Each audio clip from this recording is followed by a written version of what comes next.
ಇಕಿಗಾಯ ಅನ್ನೋ ಪುಸ್ತಕದ ಬಗ್ಗೆ ನಮ್ಗೆ ತಿಳಿಸಿದ್ರು. ಇಕಿಗಾಯ ಅಂದ್ರೆ ಏನು ಅಂತಂದ್ರೆ ಜಪಾನಿನ ಭಾಷೆಯಲ್ಲಿ ಆನಂದಮಯ ಮತ್ತು ಆರೋಗ್ಯಕರವಾದ ಜೀವನದ ಸೂತ್ರಗಳು ಅಂತ. ಇದು ಜಪಾನಿನ ಜನರ ಆರೋಗ್ಯದ ರಹಸ್ಯದ ಬಗ್ಗೆ ಈ ಪುಸ್ತಕ ತಿಳಿಸುತ್ತೆ. ಈ ಪುಸ್ತಕದಲ್ಲಿ ಯಾರ್ಯಾರು ಹೆಚ್ಚು ಕಾಲ ಬಾಳಿದ್ದಾರೆ, ಅವರ ಆರೋಗ್ಯದ ರಹಸ್ಯ ಏನು ಎಲ್ಲವನ್ನ ತಿಳಿಸಿದ್ದಾರೆ. ನಾವು ಕೆಲವು ಜನರ ಬಗ್ಗೆ ತಿಳ್ಕೊಳ್ಳೋಣ. ಮಿಸಾವೋ ಒಕಾವಾ ಇವರು 117 ವರ್ಷ ಯಾರ ಸಹಾಯವೂ ಇಲ್ಲದೆ ಜೀವಿಸಿದ್ರು. ಇವರು ಜಪಾನಿನವರು. ಇಲ್ಲಿ 117 ವರ್ಷ ಜೀವಿಸಿದ್ರು ಅಂತಂದ್ರೆ ಇವ್ರು ಆರೋಗ್ಯಕರವಾಗಿದ್ರು ಅಂತಂದ್ರೆ ಇವ್ರು ಏನು ದೊಡ್ಡ ದೊಡ್ಡ ಕೆಲಸಗಳನ್ನ ಮಾಡ್ಕೊಂತ ಇರ್ಬೇಕು ಅಂತಲ್ಲ. ಅವರ ಕೆಲಸಗಳನ್ನ ಅವ್ರು ಮಾಡ್ಕೊಂಡು, ಅವರ ಸ್ನಾನ ಅವರು, ಅವರ ಊಟ ಅವರು, ಅವರಿಗೆ ಯಾರ ಸಹಾಯ ಇಲ್ಲದೆ ಅವರ ಒಂದು ಕಾಫಿ ಆಯ್ತು, ಒಂದು ನೀರಾಯ್ತು, ಎಲ್ಲ ತಮ್ಮ ತಮ್ಮ ಕೆಲಸಗಳನ್ನ ಅವ್ರು ಮಾಡ್ಕೊಂಡಿದ್ರೆ ಅದು ಆರೋಗ್ಯಕರವಾದ ಆಯುಷ್ಯ ಅಂತ ನಾವು ಹೇಳ್ಕೋಬೇಕು. ಯಾಕೆಂದ್ರೆ 50-60 ವರ್ಷದಲ್ಲಿ ಇರೋ ಒಂದು ಶಕ್ತಿ 100 ವರ್ಷಗಳಾದ್ಮೇಲೆ ಇರೋದಿಲ್ಲ. ಆದ್ರಿಂದ ಅಷ್ಟು ವರ್ಷ ಅವರು ಯಾರದೇ ಸಹಾಯ ಇಲ್ಲದೆ ಜೀವಿಸಿದ್ರು.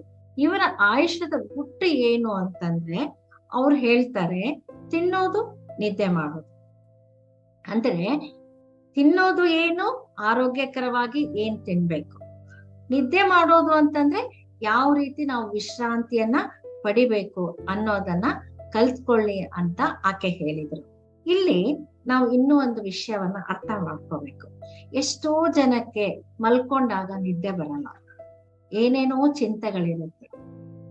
ಸೊ ಹಾಯಾಗಿ ಮಲಗೋದು ಕೂಡ ಒಂದು ಆಯುಷ್ಯದ ಗುಟ್ಟು. ಅಂದ್ರೆ ತಲೆಯಲ್ಲಿ ಯಾವುದೇ ವಿಚಾರಗಳಿರೋದಿಲ್ಲ ನಮ್ಗೆ. ಅದನ್ನೇ ಅವರು ಇಂಡೈರೆಕ್ಟ್ ಆಗಿ ತಿನ್ನುವುದು, ವಿಶ್ರಾಂತಿ ತೆಗೆದುಕೊಳ್ಳೋದೇ ನನ್ನ ಜೀವನದ ಗುಟ್ಟು ಅಂತ ತಿಳಿಸಿದ್ರು. ಇನ್ನೊಬ್ರು ಅಲೆಕ್ಸಾಂಡರ್ ಇಮಿಚ್ ಅಂತ, ಇವರು 111 ವರ್ಷ ಜೀವಿಸಿದ್ರು. ಪೋಲಾರ್ ಅನ್ನೋ ಪ್ಲೇಸ್ ಅಲ್ಲಿ ಇವರಿದ್ರು, ಹುಟ್ಟಿದ್ರು. ಇವರ ದೀರ್ಘಾಯುಷ್ಯದ ರಹಸ್ಯ ಏನು ಅಂತಂದ್ರೆ ಇವರು ತಿಳ್ಕೊಂಡಿದ್ರು, ನಾನು ಚಿರಂಜೀವಿ, ನಾನು ಯಾವತ್ತಿಗೂ ಸಾಯೋದಿಲ್ಲ ಅಂತ ಅವರು ನಂಬಿದ್ರಂತೆ. ನೋಡಿ, ಯದ್ಭಾವಂ ತದ್ಭವತಿ. ನಮ್ಗೆ ಆ ವಿಷಯದ ಬಗ್ಗೆ ಗೊತ್ತೇ ಇದೆ. ಅಂದ್ರೆ ನನ್ಗೆ ಏನು ಕಾಯಿಲೆ ಬರಲ್ಲ, ನಾನು ಯಾವತ್ತೂ ಚಿರಂಜೀವಿ ಆಗಿರ್ತೀನಿ, ನನಗೇನು ಆಗಲ್ಲ ಅನ್ನೋ ಒಂದು ಭಾವನೆಯಲ್ಲೇ ಅವ್ರು ಇದ್ದಿದ್ರಿಂದ ಅವರ ಆಯುಷ್ಯ 111 ವರ್ಷಗಳ ಕಾಲ ಜೀವಿಸಿದ್ರು ಅಂತ ಹೇಳ್ತಾರೆ. ಮರಿಯಾ ಕಾಪೋವಿಲ್ಲ 116 ವರ್ಷ. ಈಕೆ ಹೆಂಗಸು. ಇವರ ದೀರ್ಘಾಯುಷ್ಯದ ರಹಸ್ಯ ಏನು ಅಂತಂದ್ರೆ ಇವ್ರು ಏನ್ ಹೇಳ್ತಾ ಇದ್ದಾರೆ ಅಂದ್ರೆ, ನಾನ್ ಜೀವನದಲ್ಲಿ ಯಾವತ್ತೂ ಮಾಂಸವನ್ನ ಸೇವನೆ ಮಾಡಿಲ್ಲ. ಅಂದ್ರೆ ನಾನು ಇಡೀ ಜೀವನ ಸಸ್ಯಾಹಾರಿ ಆಗಿದ್ದೆ. ಮತ್ತೆ ನಾನು ಯಾವತ್ತೂ ಹಾಡ್ ಹೇಳ್ತಾ, ಡ್ಯಾನ್ಸ್ ಮಾಡ್ತಾ ಸಂತೋಷದಿಂದ ಜೀವನ ಮಾಡ್ದೆ ಅಂತ ಆಕೆ ಹೇಳಿದ್ದಾರೆ. ನೋಡಿ, ಸಸ್ಯಾಹಾರ ಸೇವನೆಯಿಂದ ನಮ್ಮ ಆಯುಷ್ಯ ದೀರ್ಘವಾಗಿರುತ್ತೆ. ಅದನ್ನ ನಮ್ಗೆ ಪ್ರತಿಯೊಬ್ಬ ಮಾಸ್ಟರು, ಪತ್ರಿ ಸರ್ ಎಲ್ಲರೂ ಈ ವಿಷಯವನ್ನ ಹೇಳಿದ್ದಾರೆ. ಅವರು ಕೂಡ ಅದೇ ವಿಷಯವನ್ನ ಹೇಳ್ತಾ ಇದ್ದಾರೆ. ಮತ್ತೆ ಹಾಡು ಹೇಳ್ತಾ, ಡ್ಯಾನ್ಸ್ ಮಾಡ್ತಾ ಸಂತೋಷದಿಂದ ನಾನು ಜೀವಿಸ್ತಾ ಇದ್ದೆ. ನೋಡಿ, ಸಂಗೀತ, ನೃತ್ಯ ಇವ್ ಎಲ್ಲವೂ ನಮ್ಮ ಒಂದು ಆರೋಗ್ಯಕ್ಕೆ ಪೂರಕವಾದವುಗಳು ಅಂತ ನಾವೆಲ್ಲರೂ ತಿಳ್ಕೊಂಡಿದ್ದೀವಿ. ಅವರು ಕೂಡ ಅವುಗಳನ್ನ ಅವರ ಜೀವನದಲ್ಲಿ ಅಳವಡಿಸ್ಕೊಂಡಿದ್ರು. ಜಿನ್ ಕಾಲ್ಮೆ 122 ವರ್ಷ, ಪ್ರಪಂಚದ ಅತ್ಯಂತ ವೃದ್ಧ ಮಹಿಳೆ ಈಕೆ. ಈಕೆ ಏನ್ ಹೇಳ್ತಾರೆ ಅಂದ್ರೆ ಆಕೆಯ ಹಾಸ್ಯ ಧೋರಣೆ, ಆಕೆಯ ದೀರ್ಘಾಯುಷ್ಯದ ರಹಸ್ಯ. ಆಕೆ ಯಾವಾಗ್ಲೂ ಎಲ್ಲಾ ಚೆನ್ನಾಗಿದೆ ಅಂತ ಹೇಳ್ತಾ ಇದ್ರಂತೆ. All is well. ನೋಡಿ, ಹಾಸ್ಯ, ನಗು ಇವುಗಳಿಂದ ನಮ್ಮ ಆಯುಷ್ಯ ಹೆಚ್ಚಾಗುತ್ತೆ, ಆರೋಗ್ಯ ಚೆನ್ನಾಗಿರುತ್ತೆ. ಆಕೆ ಯಾವತ್ತು ಎಷ್ಟೇ ವಯಸ್ಸಾದ್ರೂ ಕೂಡ ಹಾಸ್ಯದ ತನ್ನ ಜೀವನದಲ್ಲಿ ಹಾಸ್ಯವನ್ನ ಅಳವಡಿಸ್ಕೊಂಡಿದ್ಲು. ಮತ್ತೆ ಯಾವಾಗ್ಲೂ ಕಂಪ್ಲೇಂಟ್ಸ್ ಇಲ್ಲ, ನೆಗೆಟಿವ್ ವಿಚಾರಗಳಿಲ್ಲ, ಎಲ್ಲ ಚೆನ್ನಾಗಿದೆ ಅಂತ ಹೇಳ್ತಾ ಇದ್ರಂತೆ. ನೀವು ಯಾರಾದ್ರೂ ಮನೆಗ್ ಬಂದು ಮಾತಾಡ್ಸಿದ್ರೆ ಓ, ಇದು ತುಂಬಾ ಚೆನ್ನಾಗಿ ಮಾತಾಡ್ತಾ ಇದ್ದಾರೆ, ಏನಾದ್ರೂ ಊಟ ಕೊಟ್ರೆ ಈ ಊಟ ಚೆನ್ನಾಗಿದೆ, ಯಾವತ್ತು ನೆಗೆಟಿವ್ ಅವರು ಯೂಸ್ ಮಾಡಿಲ್ಲ, ಆಲ್ ಈಸ್ ವೆಲ್ ಅಂತ ಯಾವತ್ತು ಹೇಳ್ತಾ ಇದ್ರು. ಅದು ಆಕೆಯ ದೀರ್ಘಾಯುಷ್ಯದ ರಹಸ್ಯ ಅಂತ ಆಕೆ ಹೇಳ್ಕೊಂಡಿದ್ರು. ಬ್ರೂನಿ ಅಂತ ಒಬ್ರು 114 ವರ್ಷ. ಇವರ ಆಯುಷ್ಯದ ಗುಟ್ಟಿ ಏನು ಅಂತಂದ್ರೆ, ಮನಸ್ಸು ಮತ್ತು ಶರೀರಕ್ಕೆ ನಿತ್ಯ ಕೆಲಸ ವಹಿಸಿದ್ರೆ ದೀರ್ಘಕಾಲ ಜೀವನ ಮಾಡಬಹುದು ಅಂತ ಇವ್ರು ಹೇಳಿದ್ದಾರೆ. ಅಂದ್ರೆ ಯಾವತ್ತೂ ನೀವು ಖಾಲಿ ಕೂತ್ಕೋಬೇಡಿ, ಮನಸ್ಸಿಗೂ ಕೆಲಸ ಕೊಡಿ, ಶರೀರಕ್ಕೂ ಕೆಲಸ ಕೊಡಿ, ಅಂದ್ರೆ ನೀವು ಆರೋಗ್ಯವಾಗಿರ್ತೀರಾ, ದೀರ್ಘಕಾಲ ಜೀವಿಸಿರ್ತೀರಾ ಅಂತ ಅವ್ರು ಹೇಳಿದ್ದಾರೆ. ನೋಡಿ, ಇವ್ರು ಹೇಳಿರೋದೆಲ್ಲವೂ ಸತ್ಯ. ಯಾಕೆ ಅಂತಂದ್ರೆ 20 ವರ್ಷ 30 ವರ್ಷಕ್ಕೊಮ್ಮೆ ಮಾನವನ ಮೇಲೆ ಆ ವೈರಸ್ ದಾಳಿ ಯಾವ್ಯಾವ್ದೋ ರೂಪದಲ್ಲಿ ಅಟ್ಯಾಕ್ ಆಗಿದೆ, ಪ್ರತಿ 20 ವರ್ಷಕ್ಕೆ 30 ವರ್ಷಕ್ಕೆ. ಆದ್ರೂ ಕೂಡ ಈ ಮೇಲೆ ಹೇಳಿದ ವ್ಯಕ್ತಿಗಳು ಅವುಗಳನ್ನ ಎದುರಿಸಿ ಜೀವಿಸಿದ್ದಾರೆ. ಅದಕ್ಕೆ ಅವರು ಕಾರಣಗಳನ್ನ ಕೂಡ ಕೊಟ್ಟಿದ್ದಾರೆ. ಅವರೆಲ್ಲ ನಮ್ಮ ಹಿರಿಯರು. ಆದ್ರಿಂದ ನಾವು ಕೂಡ ಅವ್ರು ಹೇಳಿರೋ ಪ್ರತಿ ಒಂದನ್ನು ಫಾಲೋ ಮಾಡ್ಬೇಕು, ಅವ್ರು ಹೇಳಿದನ್ನ ಅರ್ಥ ಮಾಡ್ಕೋಬೇಕು, ಅದ್ರಲ್ಲಿ ಸತ್ಯ ಇದೆ ಅಂತ ತಿಳ್ಕೊಂಡು ನಾವು ಅವುಗಳನ್ನ ಫಾಲೋ ಮಾಡ್ತಾ ಇದ್ದಾಗ ನಾವು ದೀರ್ಘಾಯುಷ್ಯಗಳಾಗಿರ್ತೀವಿ, ಆರೋಗ್ಯದಿಂದ ಇರ್ತೀವಿ. ಈಗ ನಮ್ಮ ಶರೀರ ಸ್ಟ್ರಾಂಗ್ ಆಗಿ ಇರ್ಬೇಕು. ಸೊ ದೇಹ ಸ್ಟ್ರಾಂಗ್ ಆಗಿ ಇರ್ಬೇಕು ಅಂದ್ರೆ ಇಮ್ಯೂನ್ ಸಿಸ್ಟಮ್ ಸ್ಟ್ರಾಂಗ್ ಆಗಿ ಇರ್ಬೇಕು. ನಮ್ಮ ಶರೀರ ರಚನೆ ಹೇಗಿದೆ ಅಂತಂದ್ರೆ, ಹೊರಗಿನಿಂದ ಆಂಟಿಬಾಡೀಸ್ ಅಟ್ಯಾಕ್ ಮಾಡಿದ್ರೆ ನಮ್ಮ ಶರೀರದೊಳಗಿನ ಸೈನಿಕರು ಯುದ್ಧ ಮಾಡೋದಕ್ಕೆ ರೆಡಿ ಆಗಿರ್ತಾರೆ. ಅದು ನಮ್ಗೆಲ್ಲ ಗೊತ್ತಿದೆ ಫ್ರೆಂಡ್ಸ್. ಅಷ್ಟು ಅದ್ಭುತವಾದ ವ್ಯವಸ್ಥೆ ನಮ್ಮ ಶರೀರಕ್ಕಿದೆ. ನಮ್ಗೆ ಒಂದು ಗಾಯ ಆಗಿದೆ ಅಂತ ತಿಳ್ಕೊಳ್ಳಿ, ಅದು ನಾವು ಏನೂ ಹಚ್ಚದೆ ಇದ್ರೆ, ಏನೂ ಮಾಡದೆ ಇದ್ರೆ ತನ್ನ ತಾನೇ ಹೀಲ್ ಆಗೋದಕ್ಕೆ ಪ್ರಯತ್ನ ಮಾಡುತ್ತೆ. ಅಷ್ಟೇ ಏಕೆ, ಈಗ ಫ್ರಾಕ್ಚರ್ ಆಗಿದೆ ಅಂತಂದ್ರೆ ಏನ್ ಮಾಡ್ತಾರೆ, ಎರಡೂ ಎಲುಬುಗಳನ್ನ ಈ ತರ ಜೋಡ್ಸಿಡ್ತಾರೆ, ಸ್ವಲ್ಪ ದಿನ ಆದ್ಮೇಲೆ ಅದೆರಡು ಹುಡ್ಕೊಳ್ಳುತ್ತೆ. ಅಂದ್ರೆ ನಮ್ಮ ಶರೀರಕ್ಕೆ ತನ್ನಂತೆ ತಾನೇ ಹೀಲ್ ಆಗೋ ಒಂದು ವ್ಯವಸ್ಥೆ ಇದೆ. ಈ ಒಂದು ಫೈಟ್ ಮಾಡುವ ಶರೀರದ ಚೈತನ್ಯವನ್ನ ನಾವು ಹೆಚ್ಚು ಮಾಡ್ಕೋಬೇಕು. ಎಕ್ಸಾಂಪಲ್, ಕೋವಿಡ್ ಟೈಮಲ್ಲಿ ಕೋವಿಡ್ ಕೆಲವರಿಗೆ ಅಟ್ಯಾಕ್ ಆಯ್ತು, ಕೆಲವರಿಗೆ ಆಗ್ಲಿಲ್ಲ, ಕೆಲವರು ಇದರಿಂದ ಮರಣ ಹೊಂದಿದ್ರು, ಕೆಲವರಿಗೆ ಸ್ವಲ್ಪ ತೊಂದರೆ ಆಯ್ತು, ಕೆಲವರಿಗೆ ಹಾಸ್ಪಿಟಲೈಸ್ ಆದ್ರು. ಇದೆಲ್ಲ ಯಾಕೆ ಹೇಗೆ ಅಂತ ನಾವು ಪರಿಶೀಲನೆ ಮಾಡಿದಾಗ ಹೇಳ್ತಾರೆ, ರಿಸರ್ಚ್ ಹೇಳುತ್ತೆ, ಕೋವಿಡ್ ವೈರಸ್ ಫ್ರೀಕ್ವೆನ್ಸಿಗಿಂತ ನಮ್ಮ ಫ್ರೀಕ್ವೆನ್ಸಿ ಜಾಸ್ತಿ ಇದೆ. ಸೊ ಕೋವಿಡ್ ಫ್ರೀಕ್ವೆನ್ಸಿ ಇಷ್ಟಿದ್ರೆ ನಮ್ಮ ಬಾಡಿ ಸಿಸ್ಟಮ್ ಫ್ರೀಕ್ವೆನ್ಸಿ ಇಷ್ಟಿರುತ್ತೆ. ಆದ್ರೆ ಕೆಲವರು ನಾನಾ ಕಾರಣಗಳಿಂದ ತಮ್ಮ ಫ್ರೀಕ್ವೆನ್ಸಿಯನ್ನು ಕಡಿಮೆ ಮಾಡ್ಕೊಂಡಿರೋದ್ರಿಂದ ಅವರಿಗೆ ಕೋವಿಡ್ ಸಾಕಷ್ಟು ತೊಂದರೆ ಕೊಟ್ಟಿದೆ. ಈಗ ಕೋವಿಡ್ ಫ್ರೀಕ್ವೆನ್ಸಿ ಇಷ್ಟಿದೆ, ನಮ್ಮ ಫ್ರೀಕ್ವೆನ್ಸಿ ಇಷ್ಟಿದೆ. ನಾವು ಎಷ್ಟೋ ಕಾರಣಗಳಿಂದ ನಮ್ಮ ಫ್ರೀಕ್ವೆನ್ಸಿಯನ್ನ ಕಡಿಮೆ ಮಾಡ್ಕೊಂಡಾಗ ನಮ್ಗೆ ಆ ಕೋವಿಡ್ ಅಟ್ಯಾಕ್ ಆಗಿದೆ. ಆದ್ರಿಂದ ಆ ಕೋವಿಡ್ ಕೆಲವೊಬ್ಬರಿಗೆ ತೊಂದರೆ ಕೊಟ್ಟಿದೆ, ಕೆಲವೊಬ್ರು ಮರಣ ಹೊಂದಿದ್ದಾರೆ, ಕೆಲವೊಬ್ಬರಿಗೆ ಕೋವಿಡ್ ಬಂದ್ ಹೋಗಿದ್ದು ಗೊತ್ತಾಗಿಲ್ಲ. ಸೊ ಎಷ್ಟೋ ಜನರಿಗೆ ಎಷ್ಟೋ ರೀತಿಯಲ್ಲಿ ಅದು ರಿಯಾಕ್ಷನ್ ತೋರಿಸಿದೆ. ಇದಕ್ಕೆಲ್ಲ ಕಾರಣ ನಮ್ಮ ಒಂದು ಇಮ್ಯೂನ್ ಸಿಸ್ಟಮ್. ಆದ್ರಿಂದ ನಾವು ವಜ್ರಕಾಯದವ್ರ ಆಗಿರ್ಬೇಕು ಅಂದ್ರೆ ನಮ್ಮ ಇಮ್ಯುನಿಟಿಯನ್ನ ಹೆಚ್ಚು ಮಾಡ್ಕೋಬೇಕು. ಸೊ ಇಮ್ಯುನಿಟಿಯನ್ನ ಹೆಚ್ಚು ಮಾಡ್ಕೊಳ್ಳೋದಕ್ಕಿಂತ ಮುಂಚೆ ಅದು ನಮ್ಗೆ ಎಲ್ಲೆಲ್ಲಿ ಲಾಸ್ ಆಗುತ್ತೆ, ಹೇಗೆ ಅದು ನಮ್ಗೆ ಕಡಿಮೆ ಆಗುತ್ತೆ ನೋಡೋಣ. ಸೊ ಇದಕ್ಕೆ ಎಷ್ಟೋ ಕಾರಣಗಳನ್ನ ಕೊಟ್ಟಿದ್ದಾರೆ ಸರ್. ದುಃಖ, ಭಯ, ಕೋಪ, ಅಡಚಣೆಗಳು, ಅಹಂಕಾರ, ದರ್ಪ, ಈ ಎಲ್ಲಾ ಕ್ವಾಲಿಟೀಸ್ ನಮ್ಮ ಇಮ್ಯುನಿಟಿ ಸಿಸ್ಟಮ್ ಅನ್ನ ಕಡಿಮೆ ಮಾಡ್ತಾ ಬರುತ್ತವೆ. ನೋಡಿ, ದುಃಖ ಬಂದಾಗ ನಮ್ಮಲ್ಲಿ ಎಷ್ಟೋ ಇಮ್ಯುನಿಟಿ ಸಿಸ್ಟಮ್ ಕಡಿಮೆ ಆಗುತ್ತೆ.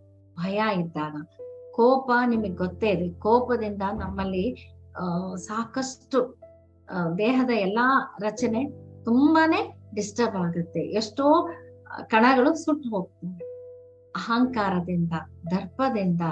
ಈ ಎಲ್ಲಾ ನೆಗೆಟಿವ್ ಫ್ರೀಕ್ವೆನ್ಸಿಗಳಿವೆಲ್ಲ ನಮ್ಗೆಲ್ಲಾ ಗೊತ್ತಿದೆ ಫ್ರೆಂಡ್ಸ್. ನೆಗೆಟಿವ್ ಭಾವನೆಗಳು ಯಾವತ್ತೂ ನಮ್ಮಲ್ಲಿ ಇತ್ತು ಅಂದ್ರೆ ಅಂಥದೇ ನೆಗೆಟಿವ್ ಭಾವನೆಗಳಿಂದ ಯೂನಿವರ್ಸ್ ಇಂದ ಅವು ಅಟ್ರಾಕ್ಟ್ ಮಾಡ್ತವೆ. ಇದರಿಂದ ಏನಾಗತ್ತೆ, ನಮ್ಗೆ ನಮ್ಮ ಒಂದು ಮನೋಮಯ ಶರೀರದಲ್ಲಿ ಬ್ಲಾಕ್ಸ್ ಕ್ರಿಯೇಟ್ ಆಗ್ತವೆ. ಅದರಿಂದ ಪ್ರಾಣಮಯ ಶರೀರದಲ್ಲಿ ಪ್ರಾಣಶಕ್ತಿ ಕಡಿಮೆ ಆಗುತ್ತೆ. ಪ್ರಾಣಶಕ್ತಿ ಕಡಿಮೆ ಆದಾಗ ನಮ್ಮಲ್ಲಿ ಇಮ್ಯುನಿಟಿ ಸಿಸ್ಟಮ್ ಕಡಿಮೆ ಆಗುತ್ತೆ, ಕಾಯಿಲೆಗಳು ಬರೋದಕ್ಕೆ ಪ್ರಾರಂಭ ಆಗುತ್ತೆ. ಇದೆಲ್ಲ ಒಂದಕ್ಕೊಂದು ಕನೆಕ್ಷನ್ ಇದೆ. ಆದ್ರಿಂದ ಈ ಎಲ್ಲಾ ಭಾವನೆಗಳನ್ನ ನಾವು ಆದಷ್ಟು ಕಡಿಮೆ ಮಾಡ್ಕೋಬೇಕು.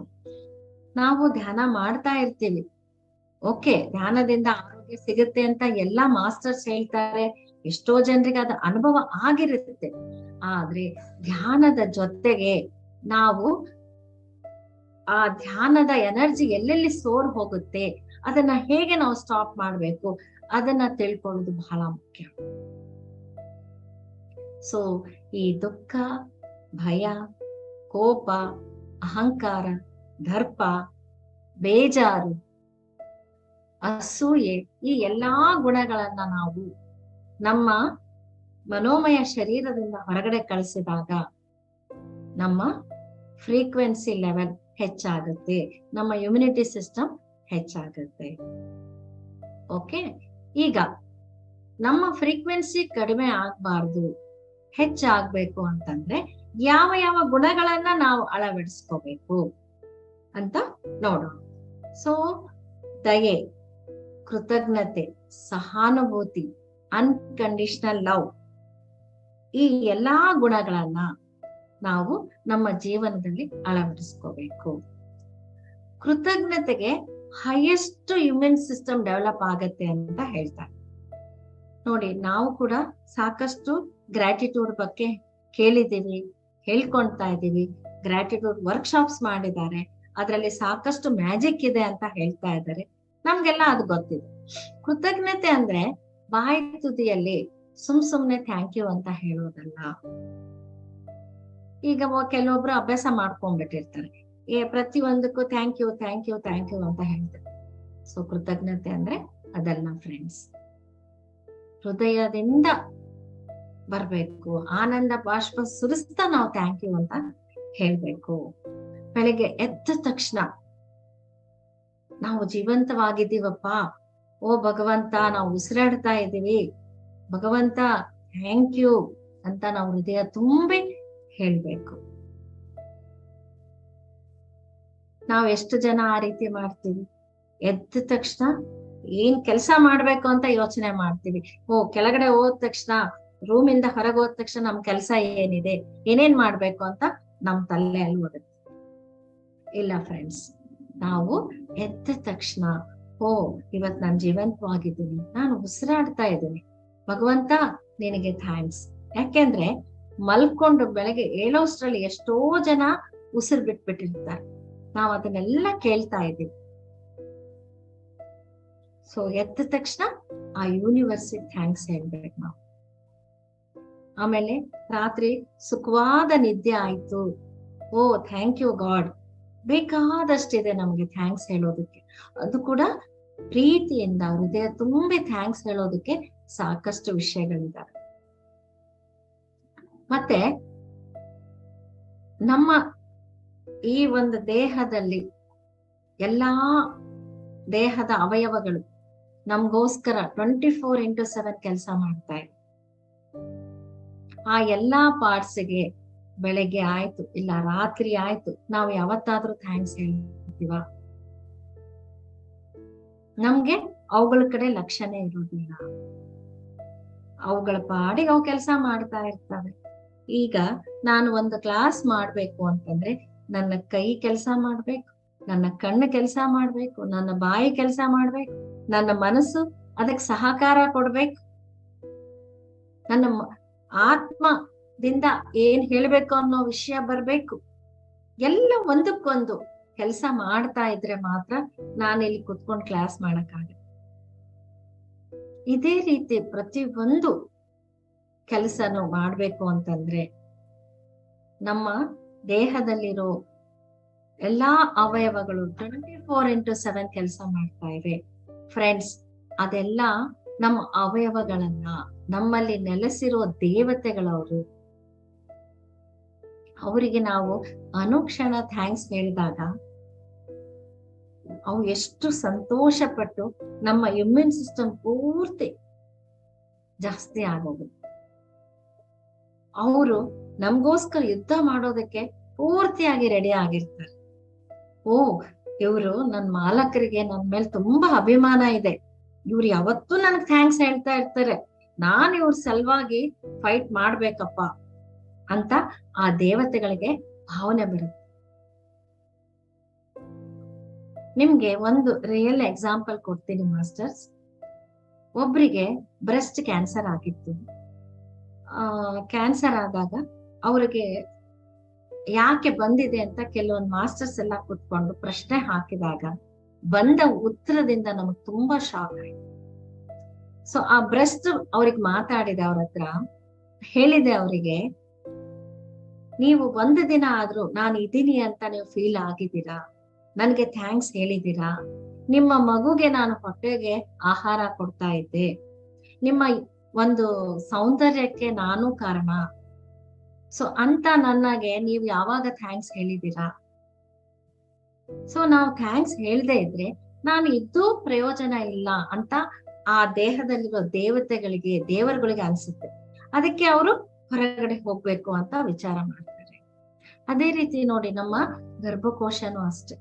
ನಾವು ಎಷ್ಟೋ ಸಲ ನಮ್ ಗರ್ಭಕೋಶನ ಬೈಕೋತೀವಿ, ಹೆಣ್ಮಕ್ಳು ಎಸ್ಪೆಷಲಿ. ಅಯ್ಯೋ, ತಿಂಗಳ ಇದು ಏನಪ್ಪಾ ಕಾಟ ಇದ್ರದ್ದು, ಒಂದು ಒಳ್ಳೆ ಮದ್ವೆಗ್ ಹೋಗ್ಬೇಕು ಅಂದ್ರೆ ನನಗ್ ಆಗಲ್ಲ, ಪೂಜೆ ಇದೆ, ಹಬ್ಬ ಇದೆ, ಇದು ಹಾಳಾದ್ದು ಬಂದ್ಬಿಡ್ತು, ನನ್ಗೆ ಏನು ಮಾಡಕ್ ಆಗಲ್ಲ, ಈಗ ಮಕ್ಳು ಮರಿ ಎಲ್ಲಾ ಆಗೋಗಿದೆ, ಮತ್ತು ಎಷ್ಟು ದಿನ ಅಂತ ನಾನ್ ತಿಂಗಳ ಕುತ್ಕೋಬೇಕಪ್ಪ. ಈ ತರ ನಾವ್ ಎಷ್ಟೋ ಸಲ ಬೈಕೊಂಡಿರ್ತೀವಿ. ಆವಾಗ ನಮ್ಮ ಯೂಟ್ರಸ್ಗೆ ಏನ್ ಅನ್ಸುತ್ತೆ, ಓ ನಾನ್ ಇವ್ರಿಗ್ ಬೇಡ, ನಾನು ಇವರಿಂದ ಹೊರಗಡೆ ಹೋಗ್ಬೇಕು ಅಂತ ಅದು ಡಿಸೈಡ್ ಆಗಿ ನಮ್ಗೆ ಯಾವ್ದೋ ರೀತಿಯಲ್ಲಿ ಫೈಬ್ರಾಯ್ಡ್ಸ್ ಆಯ್ತು, ಸಿಸ್ಟ್ ಆಯ್ತು, ಇನ್ಫೆಕ್ಷನ್ ಆಯ್ತು, ಬ್ಲೀಡಿಂಗ್ ಜಾಸ್ತಿ ಆಯ್ತು ಆಗಿ ಅದು ಹೊರಗಡೆ ಹೊರಟೋಗುತ್ತೆ. ಇದು ಕೇವಲ ಎಕ್ಸಾಂಪಲ್ಸ್ ನಾನು ಹೇಳಿರೋದು ಮಾಸ್ಟರ್ಸ್. ಆದ್ರಿಂದ ನಾವು ಯಾರ್ಯಾರಿಗೆ ಎಷ್ಟೆಷ್ಟು ಥ್ಯಾಂಕ್ಸ್ ಹೇಳ್ಬೇಕೋ ಅಷ್ಟು ನಾವು ಗ್ರಾಟಿಟ್ಯೂಡ್ ತೋರಿಸ್ತಾ ಇದ್ರೆ ನಮ್ಮ ಇಮ್ಯೂನ್ ಸಿಸ್ಟಮ್ ಹೀಗೆ ಮೇಲೆ ಬರುತ್ತೆ. ಇನ್ನು ಸಹಾನುಭೂತಿ ಮತ್ತೆ ಅನ್ಕಂಡೀಷನಲ್ ಲವ್. ಸೊ ನಾವು ಯಾವಾಗ್ಲೂ ಕರುಣೆಯಿಂದ ಇರ್ಬೇಕು. ಯಾರದು ಎಂತದ ಪರಿಸ್ಥಿತಿಯಲ್ಲಿದ್ದಾರೋ ಅರ್ಥ ಮಾಡ್ಕೊಂಡು ನಾವು ಅವರಿಗೆ ಸಹಾನುಭೂತಿ ತೋರಿಸ್ಬೇಕು. ಈಗ ನಮ್ಗೆ ಯಾರಾದ್ರೂ ಬೈದಿದ್ದಾರೆ ಅನ್ಕೊಳ್ಳಿ, ನಾವು ಏನ್ ಮಾಡ್ತೀವಿ, ಸಿಟ್ಟಾಗ್ತೀವಿ.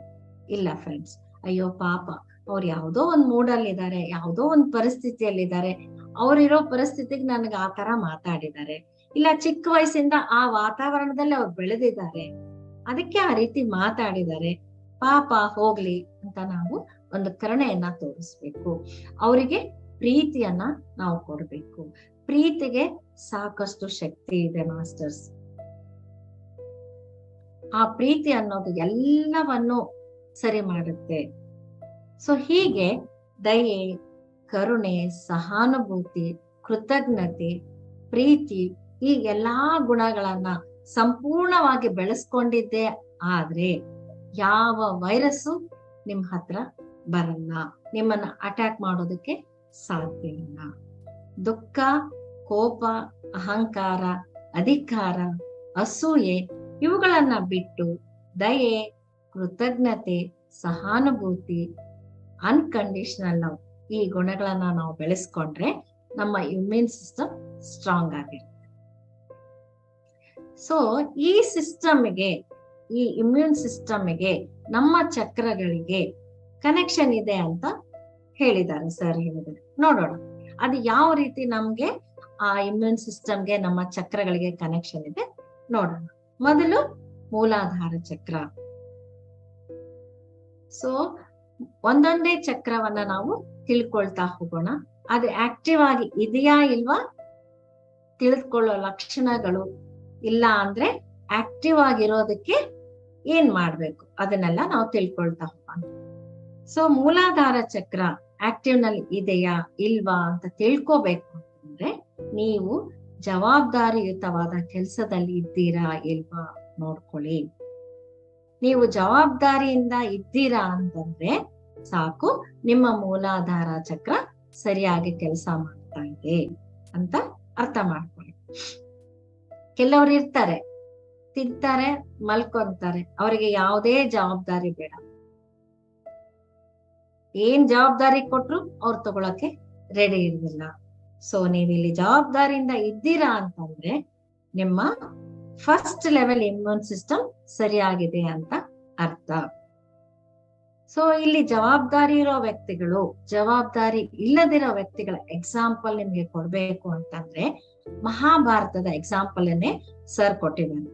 ಭೀಷ್ಮ ಮತ್ತೆ ವಿಚಿತ್ರ ವೀರ್ಯ. ವಿಚಿತ್ರ ವೀರ್ಯನಿಗೆ ಜವಾಬ್ದಾರಿ ಇಲ್ಲ, ಯಾವಾಗ್ಲೂ ಕುಡಿಯೋದು, ಆರಾಮಾಗಿರೋದು. ಅವನಿಗೆ ರಾಜ ಪಟ್ಟ ಬೇಡ, ರಾಜನ ಜವಾಬ್ದಾರಿ ಬೇಡ, ಏನು ಬೇಡ. ಕೊನೆಗೆ ಆತನನ್ನ ರಾಜನನ್ನಾಗಿ ಮಾಡ್ಬೇಕಾದ್ರೆ ಕೂಡ ಕುಡಿದು ಬಂದು ಸಭೆಯಲ್ಲಿ ಸತ್ ಹೋಗ್ತಾನೆ. ಅದೇ ಭೀಷ್ಮನನ್ನ ನೋಡಿ, ಎಷ್ಟು ಜವಾಬ್ದಾರಿ, ಎಷ್ಟು ಕರ್ತವ್ಯನಿಷ್ಠೆ. ಅದಕ್ಕೆ ಭೀಷ್ಮ ತುಂಬಾ ವರ್ಷಗಳ ಕಾಲ ಜೀವಿಸಿದ್ದ, ತುಂಬಾ ವಜ್ರಕಾಯ, ಒಂದು ವೀರ ಧೀರ. ಯಾರು ಭೀಷ್ಮನನ್ನ ಸೋಲ್ಸೋದಕ್ಕೆ ಆಗ್ಲಿಲ್ಲ. ನಮ್ಗೆಲ್ಲ ಮಹಾಭಾರತದ ಕತೆ ಗೊತ್ತಿದೆ. ಕೃಷ್ಣ ಏನೋ ಒಂದು ಪ್ಲಾನ್ ಮಾಡಿ ಅವರನ್ನ ಸೋಲೋ ಹಾಗೆ ಮಾಡಿದ. ಯಾಕೆ ಅಂದ್ರೆ ಅವ್ರದ್ದು ವಜ್ರಕಾಯ, ತಮ್ಮ ಜವಾಬ್ದಾರಿಯನ್ನ ಪರ್ಫೆಕ್ಟ್ ಆಗಿ ನಿರ್ವಹಿಸ್ತಾ ಇದ್ರು. ಆದರಿಂದ ಮೂಲಾಧಾರ ಚಕ್ರ ಹೆಚ್ಚು ಆಕ್ಟಿವ್ ಆಗಿರ್ಬೇಕು ಅಂತಂದ್ರೆ ಚೆನ್ನಾಗಿ ಧ್ಯಾನ ಸಾಧನೆ ಮಾಡ್ಬೇಕು, ಬೇರೆ ಏನೂ ಮಾಡ್ಬೇಕಾಗಿಲ್ಲ. ಧ್ಯಾನ ಸಾಧನೆಯಿಂದ ಮೂಲಾಧಾರ ಚಕ್ರ ಆಕ್ಟಿವ್ ಆಗಿರುತ್ತೆ. ಮೂಲಾಧಾರ ಆಕ್ಟಿವ್ ಆಗಿದ್ರೆ ಜವಾಬ್ದಾರಿಯಿಂದ ಇರ್ತೀರಾ. ಇಲ್ಲಿ ಜವಾಬ್ದಾರಿ ಅಂತಂದ್ರೆ ಎರಡು ರೀತಿಯ ಜವಾಬ್ದಾರಿ. ಒಂದು ಕುಟುಂಬದ ಜವಾಬ್ದಾರಿ, ಇನ್ನೊಂದು ವಿಶ್ವದ ಯೂನಿವರ್ಸಿನ ಜವಾಬ್ದಾರಿ. ಇಲ್ಲಿ ಭೀಷ್ಮ ತನ್ನ ರಾಜ್ಯದ ಬಗ್ಗೆ ಅಷ್ಟೇ ಆಲೋಚನೆ ಮಾಡಿದ. ಆದ್ರಿಂದ ಕೃಷ್ಣ ಭೀಷ್ಮನನ್ನ ಅಪರಾಧಿ ಸ್ಥಾನದಲ್ಲಿ ನಿಲ್ಲಿಸಿದ. ಆದ್ರಿಂದ ಅವನನ್ನ ಇನ್ನು ಆಯುಷ್ಯ ಇರ್ಬೇಕಾದ್ರೆ ಅವನನ್ನ ಸಾವು ಬರೋ ತರ ಕೃಷ್ಣ ಮಾಡಿದ ಅಂತ ಇಲ್ಲಿ ಹೇಳ್ತಾರೆ. ಯಾಕೆಂದ್ರೆ ಅವ್ರಿಗೆ ತಮ್ಮ ರಾಜ್ಯ ಬಿಟ್ರೆ ಬೇರೆ ಏನು ಯೋಚನೆ ಇಲ್ಲ. ಆದ್ರೆ ಕುಂತಿ ಮಾತೆಯನ್ನ ನೋಡಿ, ಆಕೆ ತನ್ನ ಮಕ್ಕಳ ಜೊತೆ ಒಂದು ಪುಟ್ಟ ಗ್ರಾಮದಲ್ಲಿದ್ದಾಗ ಆ ಗ್ರಾಮಕ್ಕೆ ಬಕಾಸುರನ ಕಾಟ ತುಂಬಾ ಇತ್ತು. ಕುಂತಿ ಸುಮ್ನೆ ಇರ್ಬೋದಿತ್ತು ತನ್ನ ಮಕ್ಕಳನ್ನ ಕರ್ಕೊಂಡು, ಆದ್ರೆ ಆ ಬಕಾಸುರನ ಕಾಟ ತಪ್ಪಿಸೋದಕ್ಕೆ ತನ್ನ ಮಗ ಭೀಮನನ್ನ ಆ ರಾಕ್ಷಸನ ಹತ್ರ ಕಳಿಸ್ಕೊಟ್ಲು. ಆಕೆಗೆ ಗೊತ್ತು ಭೀಮ ಆ ರಾಕ್ಷಸನನ್ನ ಸಂಹಾರ ಮಾಡ್ತಾನೆ, ಆ ಗ್ರಾಮವನ್ನ ರಾಕ್ಷಸನ ಕೈಯಿಂದ ತಪ್ಪಿಸ್ತಾನೆ ಅಂತ. ಇದು ವಿಶ್ವದ ಕೆಲಸ. ಹೀಗೆ ವಿಶ್ವದ ಕೆಲಸವನ್ನ ಮಾಡಿದಾಗ ಮೂಲಾಧಾರ ಚಕ್ರ ಪರ್ಫೆಕ್ಟ್ ಆಗಿರುತ್ತೆ. ಸೊ ನಾವುಗಳು ವಿಶ್ವದ ಕೆಲಸ ಮಾಡೋದೇನು ಅಂತಂದ್ರೆ ಧ್ಯಾನ ಮತ್ತೆ ಧ್ಯಾನ ಪ್ರಚಾರ, ಇವು ವಿಶ್ವದ ಕೆಲಸ. ಇನ್ನು ಸ್ವಾಧಿಷ್ಠಾನ ಚಕ್ರ. ಈ ಚಕ್ರ ಆಕ್ಟಿವ್ ಆಗಿದ್ರೆ ಸ್ನೇಹ ಅನ್ನೋ ಸುಗಂಧ ಬೀರ್ತಾ ಇರುತ್ತೆ ಅಂತ ಹೇಳ್ತಾರೆ. ನೀವು ಸ್ನೇಹದಿಂದ ಇರೋದಕ್ಕೆ ಆಗ್ತಾ ಇಲ್ವಾ, ನಿಮ್ಮ ಸ್ವಾಧಿಷ್ಠಾನ ಚಕ್ರ ಕೆಲಸ ಮಾಡ್ತಾ ಇಲ್ಲ ಅಂತ ಅರ್ಥ ಮಾಡ್ಕೊಳ್ಳಿ ಮಾಸ್ಟರ್ಸ್. ಆಗ ಏನು ಮಾಡ್ಬೇಕು? ಈ ಚಕ್ರ ಆಕ್ಟಿವ್ ಆಗ್ಬೇಕು ಅಂತಂದ್ರೆ ಸಜ್ಜನ ಸಾಂಗತ್ಯವನ್ನ ಮಾಡಿ. ಮೂಲಾಧಾರಕ್ಕೆ ಧ್ಯಾನ ಅವಶ್ಯಕ, ಸ್ವಾಧಿಷ್ಠಾನಕ್ಕೆ ಸಜ್ಜನ ಸಾಂಗತ್ಯ ಅವಶ್ಯಕ. ಜರಾಸಂಧ ಎಕ್ಸಾಂಪಲ್ ಕೊಟ್ಟಿದ್ದಾರೆ. ಸ್ವಾಧಿಷ್ಠಾನ ಚಕ್ರಕ್ಕೆ ಜರಾಸಂಧನ ಎಕ್ಸಾಂಪಲ್ ಕೊಟ್ಟಿದ್ದಾರೆ. ತನ್ನ ಸ್ನೇಹಿತನನ್ನ ಕೊಲ್ಬೇಕು ಅಂತ ಯೋಚನೆ ಮಾಡ್ತಾ ಇರ್ತಾನೆ. ಪಾಂಡುರಾಜ ಸ್ನೇಹಕ್ಕೆ ಪ್ರತೀಕ. ಒಂದು ಪ್ರಾಣಿಯನ್ನ ಸಾಯಿಸಿದ್ದಕ್ಕೆ ಎಷ್ಟೊಂದು ದುಃಖ ಪಡ್ತಾನೆ ಪಾಂಡುರಾಜ. ಅದಕ್ಕೆ ಜರಾಸಂಧ ಕೃಷ್ಣನ ಆದೇಶದ ಮೇರೆಗೆ ಭೀಮನಿಂದ ಕೊಲ್ಲಲ್ಪಟ್ಟ. ಆದ್ದರಿಂದ ಫ್ರೆಂಡ್ಸ್, ಎಲ್ರ ಜೊತೆ ನಾವು ಸ್ನೇಹದಿಂದ ಇರ್ಬೇಕು. ಇನ್ನು ಮಣಿಪೂರಕ ಚಕ್ರ. ಈ ಮಣಿಪೂರಕ ಚಕ್ರ ಆಕ್ಟಿವ್ ಆಗಿತ್ತು ಅಂದ್ರೆ ನಿಮ್ಮ ಬಾಯಿಂದ ಬರೀ ಪ್ರಶಂಸೆಗಳೇ ಬರ್ತವೆ, ಅಂದ್ರೆ ಅಪ್ರಿಸಿಯೇಷನ್. ಕಂಪ್ಲೇಂಟ್ಸ್ ಬರೋದೇ ಇಲ್ಲ. ನಿಮ್ಮಿಂದ ತುಂಬಾ ಕಂಪ್ಲೇಂಟ್ಸ್ ಬರ್ತಾ ಇದೆ ಅಂತ ಅನ್ಕೊಳ್ಳಿ, ನಿಮ್ಮ ಮಣಿಪೂರಕ ಚಕ್ರ ಆಕ್ಟಿವ್ನೆಸ್ ಕಡಿಮೆ ಇದೆ ಅಂತ ಅರ್ಥ ಮಾಡ್ಕೋಬೇಕು. ಅದರಲ್ಲಿ ಪವರ್ ಕಡಿಮೆ ಇದೆ ಅಂತ ಅರ್ಥ ಮಾಡ್ಕೋಬೇಕು. ಮಣಿಪೂರಕ ಚಕ್ರ ಆಕ್ಟಿವ್ ಇರ್ಬೇಕು ಅಂತಂದ್ರೆ ನಾವು ಯಾವಾಗ್ಲೂ ಅಪ್ರಿಶಿಯೇಟ್ ಮಾಡ್ತಾ ಇರ್ಬೇಕು ಪ್ರತಿಯೊಬ್ಬರನ್ನ, ಪ್ರತಿಯೊಂದು ಕೆಲಸವನ್ನ. ಈಗ ಉದಾಹರಣೆಗೆ ಮನೆಯಲ್ಲಿ ಕೆಲಸದವಳು ಅವತ್ತು ಅಡಿಗೆವಳು ಅನ್ಕೊಳ್ಳಿ, ಚೆನ್ನಾಗಿ ಅಡಿಗೆ ಮಾಡಿದಾಳೆ ಅನ್ಕೊಳ್ಳಿ. ಅಮ್ಮ ನೀನ್ ಇವತ್ತೆಷ್ಟು ಚೆನ್ನಾಗಿ ಅಡಿಗೆ ಮಾಡಿದ್ಯಾ, ನನ್ ಹೊಟ್ಟೆ ತುಂಬಾ ಊಟ ಮಾಡಿದೆ.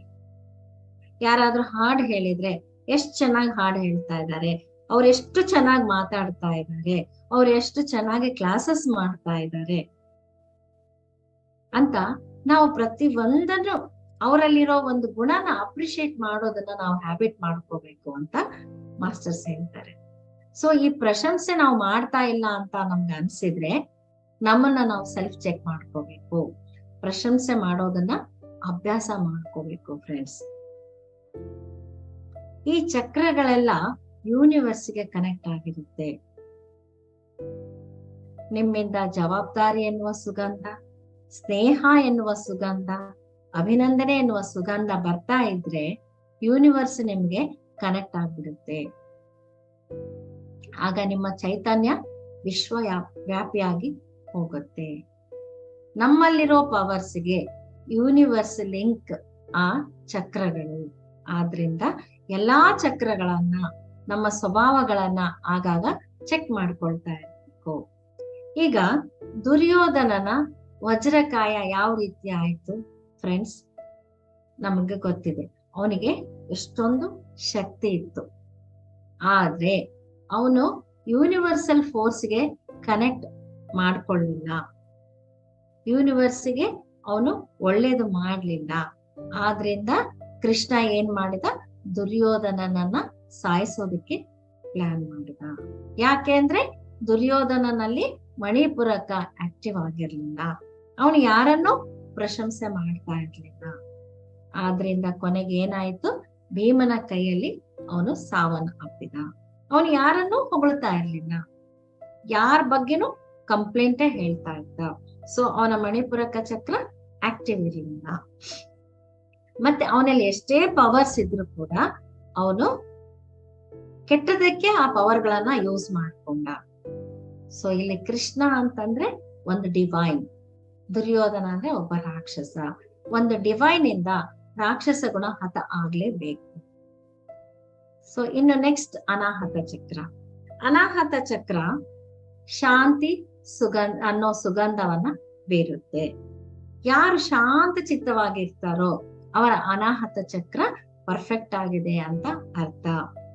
ಕೆಲವರು ಇರ್ತಾರೆ ಯಾವಾಗ್ಲೂ ಅಶಾಂತಿಯಿಂದ ಏನೇ ಮಾಡಿದ್ರು ಗೊಣಗ್ತಾ ಇರ್ತಾರೆ, ಸಮಾಧಾನ ಇರೋಲ್ಲ ಅವ್ರಿಗೆ, ಯಾವಾಗ್ಲೂ ಅಸಮಾಧಾನ. ಅವರ ಅನಾಹತ ಕೆಲಸ ಮಾಡ್ತಿಲ್ಲ ಅಂತ ನಾವು ಅರ್ಥ ಮಾಡ್ಕೋಬೇಕು. ಅನಾಹತ ಆಕ್ಟಿವ್ ಆಗಿ ಇರ್ಬೇಕು ಅಂದ್ರೆ ನಾವು ಶ್ರವಣವನ್ನ ಹೆಚ್ಚು ಮಾಡ್ಬೇಕು. ಮಕ್ಕಳು ಹೇಳೋದನ್ನ ಕೇಳ್ಬೇಕು, ಗಂಡ ಹೇಳೋದನ್ನ ಕೇಳ್ಬೇಕು, ಹೆಂಡತಿ ಹೇಳೋದನ್ನ ಕೇಳ್ಬೇಕು, ಕೆಳಗಿನವ್ರು ಹೇಳೋದನ್ನ ಕೇಳ್ಬೇಕು, ನಮ್ಗಿಂತ ಮೇಲಿನವ್ರು ಹೇಳೋದನ್ನ ಕೇಳ್ಬೇಕು. ಕೇಳ್ತಾ ಕೇಳ್ತಾ ಯಾವ ತರ ಮಾತುಗಳನ್ನ ಕೇಳ್ಬೇಕು ಅಂತಂದ್ರೆ ಒಳ್ಳೊಳ್ಳೆ ಮಾತುಗಳನ್ನ ನಾವು ಕೇಳ್ಬೇಕು. ಆಗ ನಮ್ಮಲ್ಲಿ ಶಾಂತಿ ನೆಲೆಸುತ್ತೆ.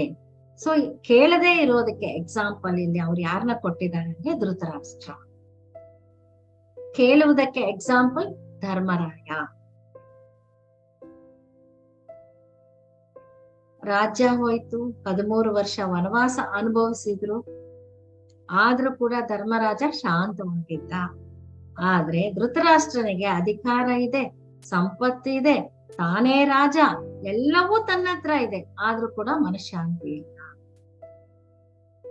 13 ವರ್ಷ ಪಾಂಡವರು ಬರಲ್ಲ ಅಂತ ಗೊತ್ತು, ಹಾಯಾಗಿರ್ಬೋದಿತ್ತು, ಆದ್ರೆ ಅವನಿಗೆ ಶಾಂತಿ ಇರಲಿಲ್ಲ. ಯಾಕೆ ಅಂದ್ರೆ ಧೃತರಾಷ್ಟ್ರ ಯಾರ ಮಾತನ್ನು ಕೇಳಲಿಲ್ಲ. ಕೊನೆಗೆ ಗಾಂಧಾರಿ ಮಾತೆ ಹೇಳಿದ್ರು ಅವನ್ ಕೇಳಲಿಲ್ಲ. ಆದ್ದರಿಂದ ಫ್ರೆಂಡ್ಸ್, ಶಾಂತಿ ಬೇಕು ಅಂತಂದ್ರೆ ಅನಾಹತ ಚಕ್ರ ಆಕ್ಟಿವ್ ಆಗಿರ್ಬೇಕು. ಅನಾಹತ ಚಕ್ರ ಆಕ್ಟಿವ್ ಆಗಿರ್ಬೇಕು ಅಂದ್ರೆ ಯಾವಾಗ್ಲೂ ಕೇಳ್ತಾ ಇರ್ಬೇಕು. ಕೇಳುವುದು ಕೂಡ ಯಾವ ತರ? ಒಳ್ಳೆ ಮಾತುಗಳನ್ನ, ಆಧ್ಯಾತ್ಮವನ್ನ ಕೇಳ್ಬೇಕು. ನಾವು ಸತ್ಸಂಗದಲ್ಲಿ, ಸಜ್ಜನ ಸಾಂಗತ್ಯದಲ್ಲಿ ಕೇಳ್ತಾ ಕೇಳ್ತಾ ಕೇಳ್ತಾ ಯಾವ ರೀತಿ ನಾವು ಬದಲಾಗ್ತೀವೋ ಅದೇ ರೀತಿ ಕೇಳುವುದನ್ನ ನಾವು ಹೆಚ್ಚು ಮಾಡ್ಬೇಕು. ಧೃತರಾಷ್ಟ್ರ ಕೇಳಿದ, ಯಾರ ಮಾತು ಕೇಳಿದ? ಶಕುನಿ ಮಾತು ಕೇಳಿದ. ಆದ್ರೆ ಧರ್ಮರಾಯ ಕೃಷ್ಣನ ಮಾತು ಕೇಳಿದ, ಯಕ್ಷನ ಮಾತು ಕೇಳಿದ. ಮಹಾಪುರುಷರ ಮಾತು ಕೇಳ್ಬೇಕು ನಾವು. ಸೊ ಕೇಳುವುದ್ರಲ್ಲೂ ಕೂಡ ನಾವು ತುಂಬಾ ಹುಷಾರಾಗಿರ್ಬೇಕು. ಯಾರು ಸತ್ಪುರುಷರಿದಾರೋ, ಯಾರು ಪಿರಮಿಡ್ ಮಾಸ್ಟರ್ಸ್ ಇದಾರೋ, ಯಾರು ಒಳ್ಳೊಳ್ಳೆ ಕ್ಲಾಸಸ್ ಮಾಡ್ತಾ ಇರ್ತಾರೋ ಆ ಮಾತುಗಳನ್ನ ಕೇಳಿ ಕೇಳಿ ಕೇಳಿ ನಮ್ಮ ಅನಾಹತ ಚಕ್ರದಲ್ಲಿ ಶಾಂತಿ ನೆಲೆಸುತ್ತೆ, ಅಲ್ಲಿ ಪವರ್ ಜನರೇಟ್ ಆಗುತ್ತೆ. ನೆಕ್ಸ್ಟ್ ವಿಶುದ್ಧ ಚಕ್ರ. ವಿಶುದ್ಧ ಚಕ್ರದಿಂದ ಬರುವ ಸುಗಂಧ ಏನು ಅಂದ್ರೆ ಮಧುರವಾದ ಮಾತುಗಳು. ಯಾರಾದ್ರೂ ಪರ್ಫೆಕ್ಟ್ ಆಗಿ ಮಾತಾಡ್ತಾ ಇದ್ದಾರೆ ಅಂದ್ರೆ ಅವರ ವಿಶುದ್ಧ ಚಕ್ರ ಪರ್ಫೆಕ್ಟ್ ಆಗಿದೆ ಅಂತ ಅರ್ಥ.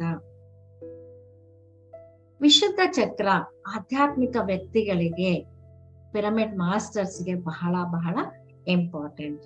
ಸರಿಯಾದ ವಾಕ್ಯಗಳು ಬರದೇ ಇದ್ರೆ ಅದು ಎಲ್ಲಾ ನಮ್ಮ ಎನರ್ಜಿಯನ್ನ ಎಳೆದು ಹಾಕುತ್ತೆ.